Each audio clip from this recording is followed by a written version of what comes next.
Hello friends, welcome back to Knowledge Factory. First of all, wishing you all Happy New Year. May this 2023 be filled with a lot of happiness and joy. This week I am unfolding Influence, the psychology of persuasion. So what is persuasion?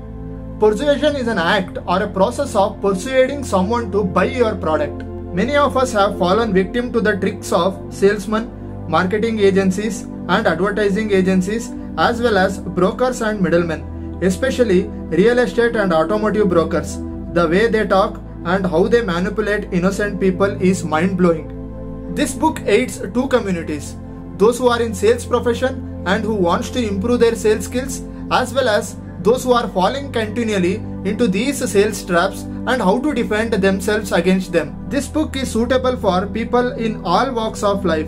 The principles of influence will move you toward profound personal change and act as a driving force for your success. Coming to the author, Dr. Robert Cialdini is a professor of psychology and marketing at Arizona State University. His books have sold over 5 million copies in 41 languages. For this book, he worked undercover for 3 years to investigate how the principles of influence are used in real world by sales organizations, advertisers, and fundraisers. So it's better for more people to be aware of these weapons of influence than continue living in the dark. So without further ado, let's begin the video.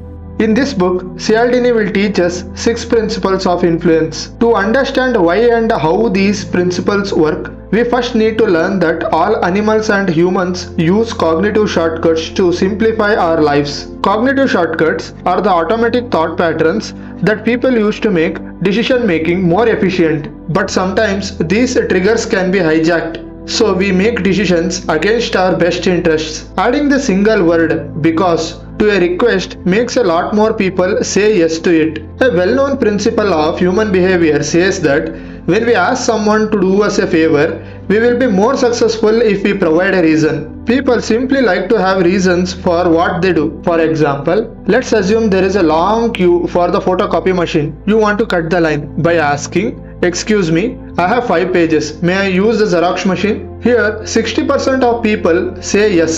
Then you try asking, "Excuse me, I have 5 pages.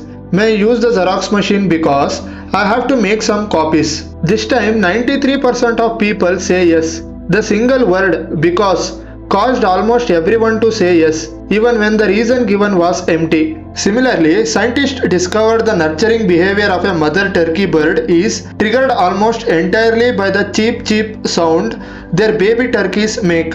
If the baby doesn't make the sound, the mother turkey will ignore it. Surprisingly, scientists put a tape recorder inside a doll cat. Once the fake cat makes the cheep sound, then the turkey would act nurturing towards the fake cat. Typically, turkeys and cats are natural enemies, but the cheep sound triggers an automatic behavior in the turkey that requires no thought. Cialdini's 6 major principles of influence are reciprocity, commitment and consistency, social proof, liking, authority, and finally scarcity. Let's see them one by one. The first principle is called reciprocity. Reciprocity means we have a natural urge to pay back the gifts and favors we have received.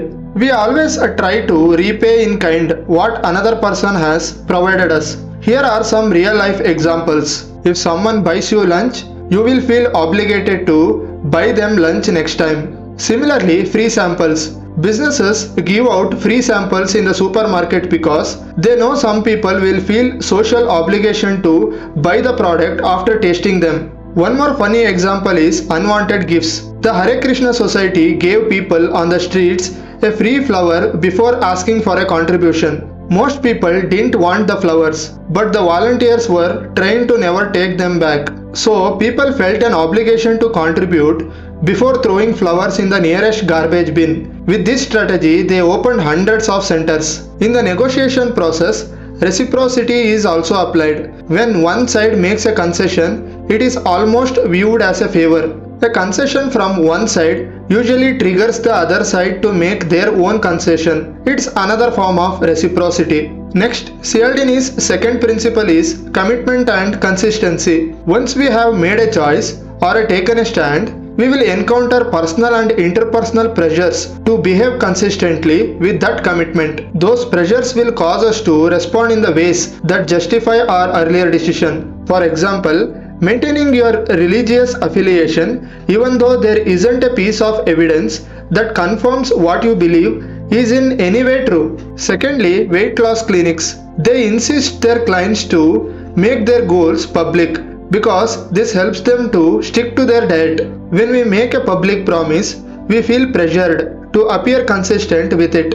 A study found that a person agreed to put a small 3-inch drive carefully sticker in their home window. Then 2 weeks later, the same person decided to put a large sign with the same message on their front lawn. Agreeing to the small request made them feel an obligation to agree to the much larger request 2 weeks later.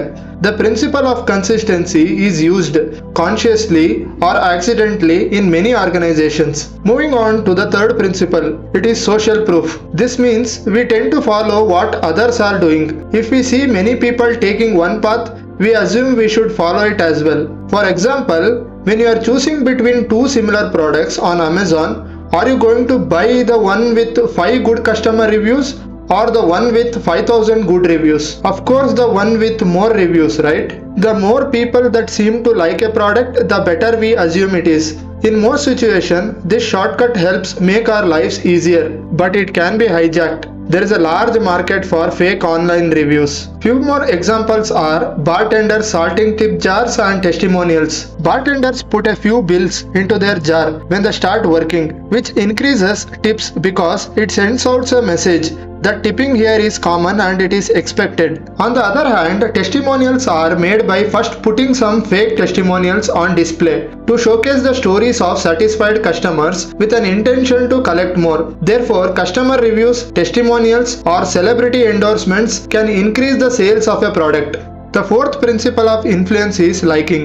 This means that when we feel good about a person, we are more likely to say yes to them, buy their product, or comply with their requests. But what are the factors that cause one person to like another person? First, physical attractiveness. Second, similarity. We like people who are similar to us, whether it's sharing opinions, background, lifestyle, etc. Third, compliments. We generally love getting compliments, even if they are not true. Finally, we also like cooperation and association with those who work with us rather than against us. That's why some companies offer value-added services with the aim of attracting customers. There are some companies that follow the network marketing principle, such as LIC and Amway Tupperware. It is much easier to say no to an anonymous salesperson than to your long-time friend. In fact, people are twice as likely to purchase the product because they want to support their friend than because they like the product itself. Another important aspect of liking principle is customer referrals. Referrals are when a company asks a past customer whether they know anyone else who may like their products. If any names are offered, the salesperson can contact them by first mentioning the friend who gave the referral. By doing so, they can increase their sales. Moving on to the fifth principle of influence is authority. Very simply, people tend to follow authority figures. We obey directions from people who appear to be recognized experts, leaders, or officials. When we are kids, we follow the directions of our parents. As we grow up, we meet other authority figures like teachers, bosses, and doctors. Common signals of authority include uniforms, professional titles, and specialization. Specialization means having a narrow focus of expertise, like a heart surgeon, dentist, real estate developer, and so on. Finally, scarcity. We always desire more when they are more difficult to get, which means we value and desire things more when they appear less. In psychological term, it is called fear of missing out, FOMO. Some of the scarcity techniques used by organizations are limited quantities, limited time offers, and auctions. Auctions are setting of acute scarcity, which many buyers competing for one product. This is why people can become irrational in the heat of auction, spending more money than they had planned. That's it from this book. This is timeless knowledge. It provides a solid foundation for a better understanding of sales, marketing, and persuasion in almost every situation. This week I would recommend Ramachandra series by Amish, the same author who wrote a Shiva trilogy. There are lots of principles in this book, and this book is basically for those who want to experience how life must have been for Ram and Sita in the present day. One cannot compare this book to the TV shows based on Ramayana, as both are targeted at different audiences. As Amish is rockstar in writing mythological based stories. So that's all for this week. See you in my next video. Once again, Happy New Year. Bye.